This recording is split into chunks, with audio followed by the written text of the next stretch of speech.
casos de Ligia Hernández, exdiputada, está el caso de Estuardo Campo, exfiscal anticorrupción y también exfiscal de la Unidad de Trata de Personas, y en general la visión que se tiene de la justicia luego de la renovación de Cortes, qué oportunidades hay y qué es lo que se le está pidiendo a las autoridades que hagan. Y ojo, no solamente a las autoridades judiciales, también ha habido de parte de varias organizaciones una exigencia para que el gobierno central, el presidente Bernardo Arévalo, haga algo más en relación con el tema. Así que presentamos a nuestro siguiente invitado.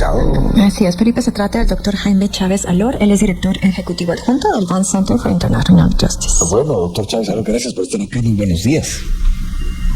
Muy buenos días, Felipe. Muy buenos días, Beatriz. Un gusto saludarles a ustedes y a su auditorio.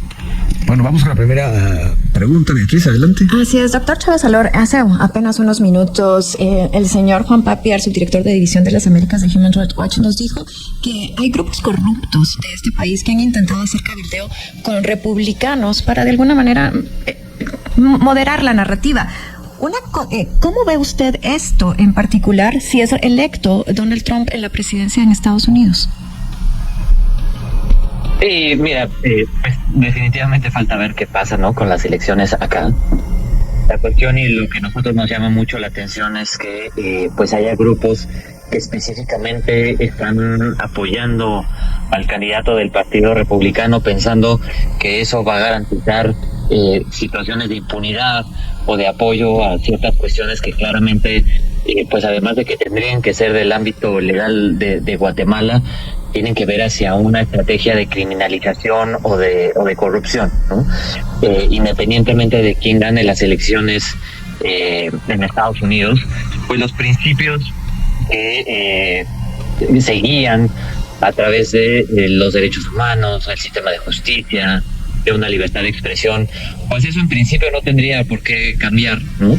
Entonces me parece que se ha muy malentendido cierto apoyo del gobierno a una agenda, a que haya necesariamente apoyos políticos específicos. Doctor, cuéntenos un poco de lo que está haciendo el Colegio de Abogados de Nueva York, luego de reiterar un llamamiento a Guatemala para que se respete el derecho internacional y haciendo hincapié en el caso del periodista José Rubén Zamora. ¿Qué puede contarnos de eso? Sí, claro que sí. Pues el caso del señor Zamora, como introducían ustedes, ha sido un ejemplo claro de la situación de criminalización que hay en Guatemala, ¿no? Del uso de instituciones de persecución penal para silenciar voces y para simplemente utilizar este sistema como una venganza, en el caso del señor Zamora, por su actividad periodística, ¿no? Y afortunadamente el viernes en la audiencia tuvimos buenas noticias.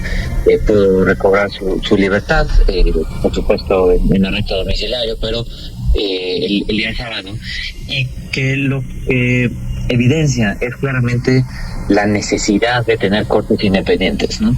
Esta resolución que vino el viernes por el juez que estuvo conduciendo la audiencia, pues fue una clara señal de por qué se necesita independencia judicial, ¿no?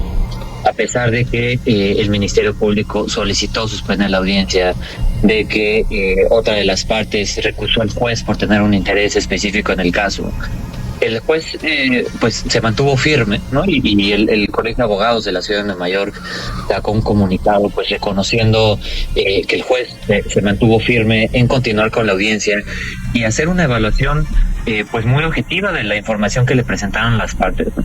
Y es que ya el grupo de trabajo de detenciones arbitrarias de Naciones Unidas dijo en este año que la detención del señor Zamora era completamente arbitraria, que violaba los principios de debido proceso, de por cuándo una persona puede estar en prisión y cuándo no. De manera que Guatemala ya estaba en incumplimiento, y lo que hizo el juez, bueno, básicamente fue escuchar los argumentos que se presentaron, incluyendo del grupo de trabajo, porque ya no podría ser de otra manera, ¿no? Lo lamentable es que el señor Zamora haya tenido que pasar 13 días en prisión, porque esta resolución que el juez Eric García dio el viernes pasado. Es a lo que tuvo que haber llegado antes, ¿no? En este caso. En el otro caso que tiene el señor Zamora ya había llegado esta resolución también por un tribunal, pero que simplemente visibiliza pues la gravedad de la situación, ¿no?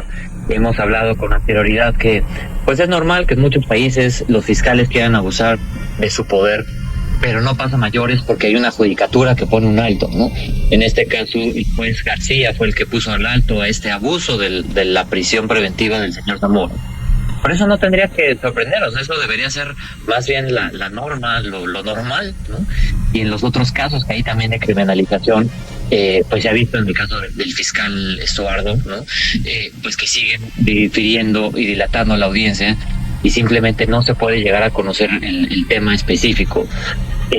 Pero bueno, es que es una estrategia y que deja claro porque es fundamental que las cortes nuevas recién nombradas, tanto la Corte Suprema como las salas de apelaciones, asuman su función como cortes independientes y que no se conviertan nuevamente en un instrumento de poder, de criminalización o de persecución de cierto grupo que está buscando impunidad para unos y criminalización para otros. Doctor Chávez Alor, no sé si ustedes como institución han tenido o van a buscar contacto con el juez Eric García para escuchar cuáles son sus impresiones de lo que ha ocurrido a partir de la semana pasada, concretamente el viernes, y saber si hay alguna manera de apoyarlo, de acuerparlo desde afuera.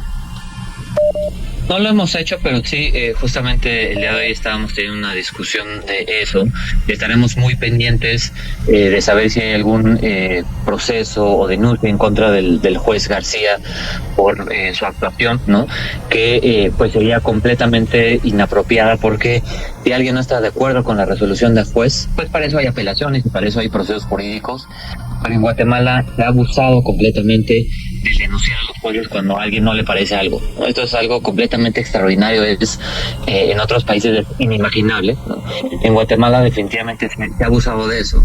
Entonces estaremos pendientes de si hubiera alguna acción en ese sentido, porque definitivamente lo que no puede pasar, y esto tiene una responsabilidad muy importante la Corte, es no debe afectar ante juicios en contra de jueces por su criterio jurídico. Eso es un principio básico y nosotros hemos sido muy claros en eso y lo seguiremos siendo. El criterio jurídico de los jueces, si no gusta, hay remedios jurídicos, pero la criminalización no debe ser usada para eso, porque es básicamente un instrumento de venganza, de manera que si algo pasa en este sentido estaremos muy listos para reaccionar y activar los mecanismos internacionales necesarios en contra de esto. Acerca de estas charlas que estamos sosteniendo hoy con Juan Papier al principio, él es subdirector para las Américas de Human Rights Watch, y también ahora con el doctor Jaime Chávez Alor.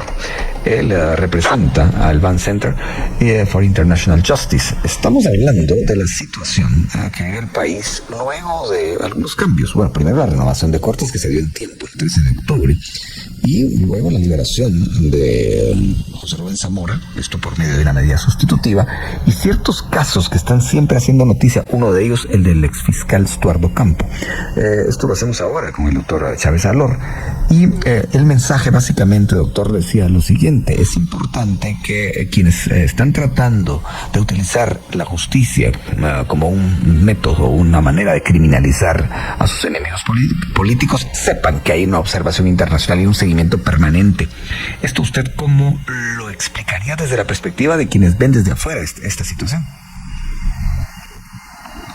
Sí, lo que está pasando en Guatemala definitivamente ha sido seguido por la comunidad internacional muy de cerca y con mucha preocupación, ¿no? Hay varias organizaciones a nivel internacional que han mencionado no nada más la preocupación, sino la necesidad de que se pueda generar un cambio. Y es que lo que se ha visto que pasa en Guatemala, pues ha llamado la atención no solo por la gravedad, sino también por lo extraordinario de lo que sucede. En todos los países hay criminalización, en todos los países hay abusos. Eso pasa, o sea, se espera en algunas jurisdicciones, pero lo que ha pasado en Guatemala ya ha sido un exceso completo, ¿no?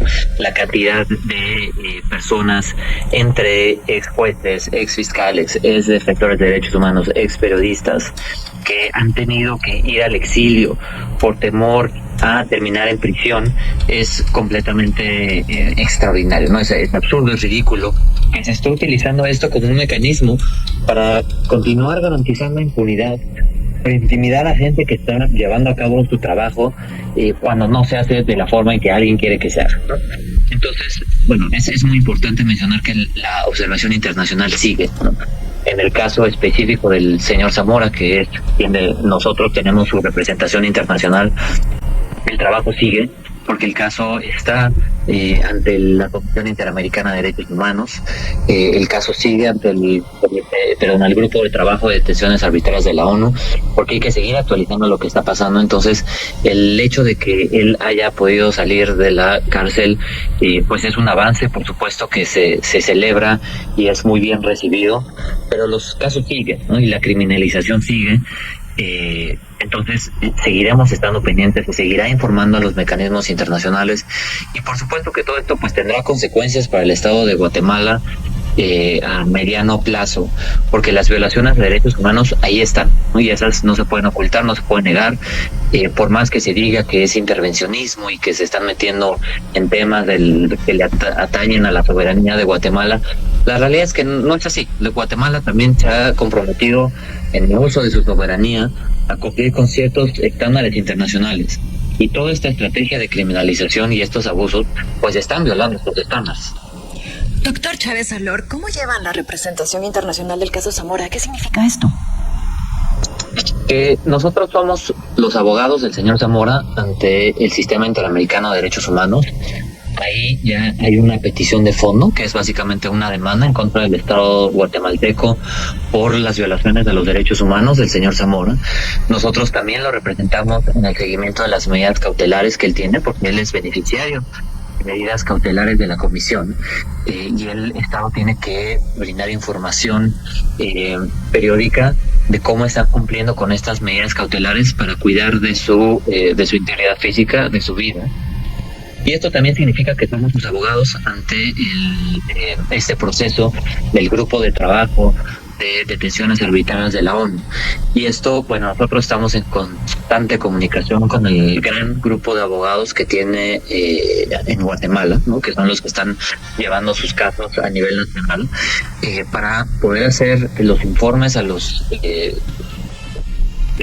mecanismos internacionales, informes que se hacen de manera periódica, y también poder dar continuidad a esta demanda que se presentó en contra del Estado guatemalteco en la Comisión Interamericana. Desde esta perspectiva, doctor, ya para terminar, le voy a mencionar un par de aspectos que han caracterizado el caso Zamora. Una decena de cambios en sus abogados por razones de presiones que venían de las autoridades. Condiciones de tortura durante varios meses, más de 18 meses.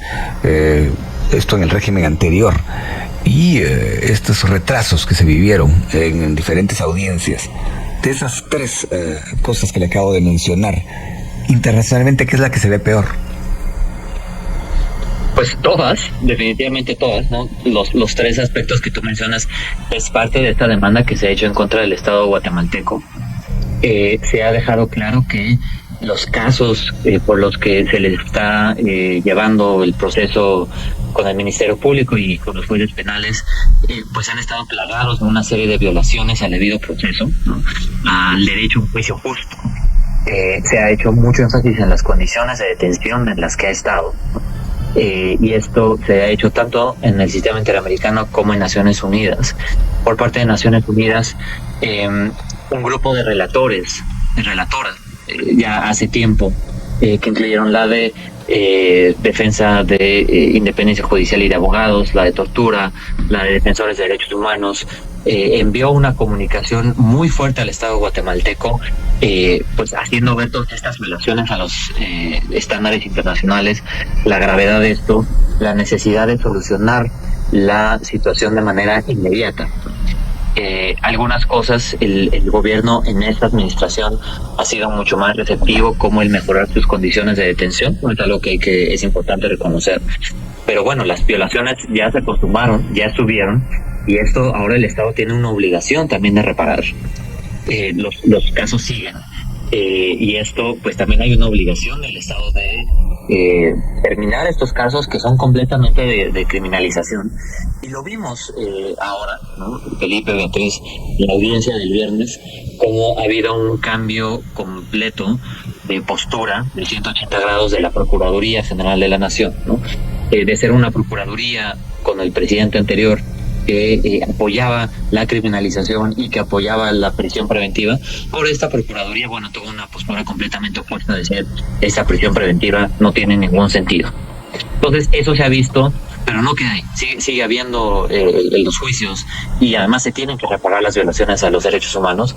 Entonces, ahorita nosotros en este proceso internacional ante la Comisión Interamericana estamos esperando la respuesta del Estado, y estamos esperando que pueda reconocer responsabilidad en algunas de estas violaciones y que el proceso pueda seguir avanzando también para buscar ciertas reparaciones. Y bien, hasta acá el video de hoy. Recuerden que ustedes tienen la última opinión que pueden dejar acá abajo en la cajita de comentarios. Dicho esto, nos vemos hasta el siguiente video. Adiós.